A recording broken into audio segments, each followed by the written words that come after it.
Look, Jackie mentioned it there about the match-going fans. They really want it to work, and the hierarchy, more importantly, are desperate to see Ruben Amorim work as well. But I'll refer to this, and it's a little bit of 80s pop, if you like, referring to The Sun on Sunday. It's Bonnie Tyler. Ruben serenaded, but this is no total eclipse as heartache still looms. Do you feel there is an inevitability that Ruben Amorim will lose his job eventually, or will he be backed and no sack? No, I think he's under pressure. He will be under pressure again if they lose against Liverpool in 2 weeks. Then we're going to say the same. But he can turn things around. He will have a bit more time. But I think there's always this kind of threat over him on like 2 defeats in a row, 3 defeats in a row, which they could easily do. And then that pressure is going to be bigger and bigger, and they will be linked with more managers, Gareth Southgate being one, and others, and it'll be difficult for him. But only results, more even than performances, only results can give him a bit of time. Has it bought him a little bit more time, considering he's won this game, and maybe if they were to lose at Anfield, is it almost a free hit unless they get really bad? Yeah, no, it's a good point. I think it does give him a bit more time, and I think also because we're now going into an international break, I think all the talk on Friday was that he might go after yesterday's game because of the international break. Now we've got another international break in November. I would have thought that next window, if he goes into that next window with a good run of results or a decent run of results, he'll be fine. If he doesn't, then the pressure will rise again. And I think we're almost in that game-to-game scenario with him now, which in itself is usually unsustainable going forward. So to answer your question that you asked to Julian, I still find it hard to see it working just because it's gone on for quite so long. I think whatever happens, though, they should probably give him this season because it gives them the whole season. Then I think they've only got the FA Cup in the league, and they might qualify for Europe, but they're not going to win it. So they may as well try and give this as long as possible to see if it will work, having invested so much into him, because otherwise, what are you going to do? And that's the big question. And the hierarchy want it to work. That's key. The fans want it to work. The hierarchy want it to work. He clearly does. I like the fact that he said, my players back me. My players want me to stay in the job. Yeah, because he's taking all the flack on their behalf at the moment.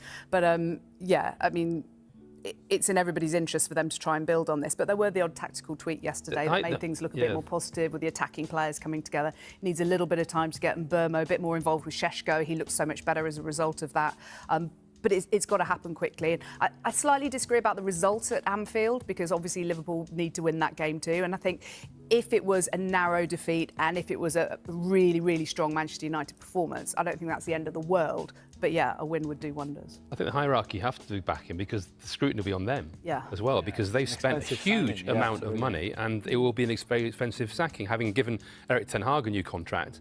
So they're probably something like, we need him to succeed for our own jobs as well, not just Ratcliffe, but obviously Omar Barada, the CEO, and Jason Wilcox. They'll be under huge pressure if this doesn't work. And having made him come effectively mid-season, he didn't want to come mid-season. He wanted to leave it to the end of the season. He's not daft. He knew that they didn't have the players that fitted his system. We keep banging on about systems, but that is the way he wants to play. They knew that. Maybe they know now that they made a mistake with that. So they want it to work out. And I agree with you. If they're not losing games every week, see it to the end of the season and see if it can potentially work with another window. Just picking up on that, it's interesting about that preference that he didn't want to join mid-season.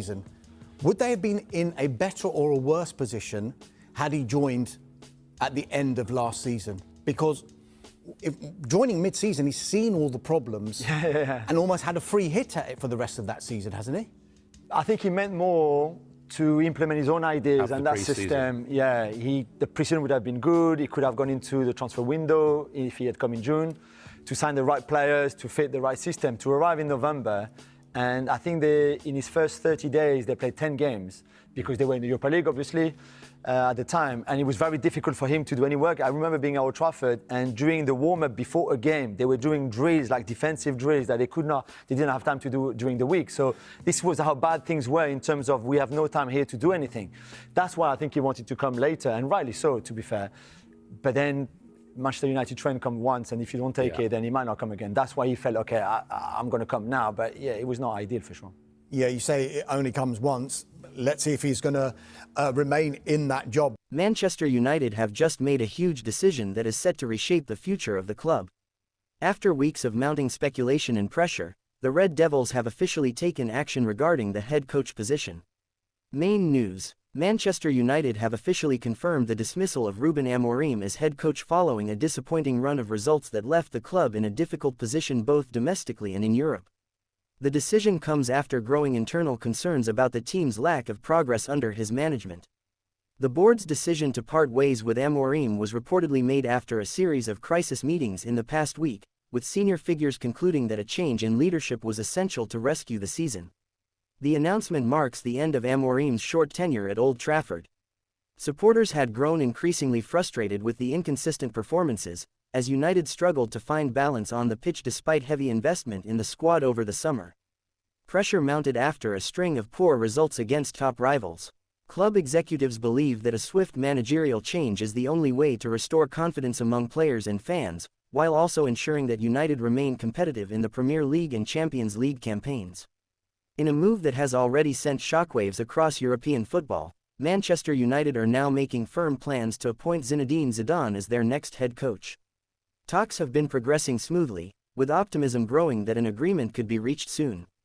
Zidane, widely regarded as one of the most successful managers of his generation, is admired by the club for his tactical intelligence, winning mentality, and proven track record at Real Madrid, where he delivered 3 consecutive Champions League titles. His name has long been linked with Manchester United, and sources suggest that this could finally be the moment when the French legend takes charge at Old Trafford. The club views Zidane as the perfect figure to lead a new era. Initial discussions with Zidane's representatives are said to have focused on the club's vision, transfer strategy, and the rebuilding project that will follow Amorim's departure. Early reports indicate that Zidane is open to the challenge. Manchester United's hierarchy are determined to conclude the appointment swiftly, aware of the importance of giving the new manager enough time to assess the squad before the January transfer window.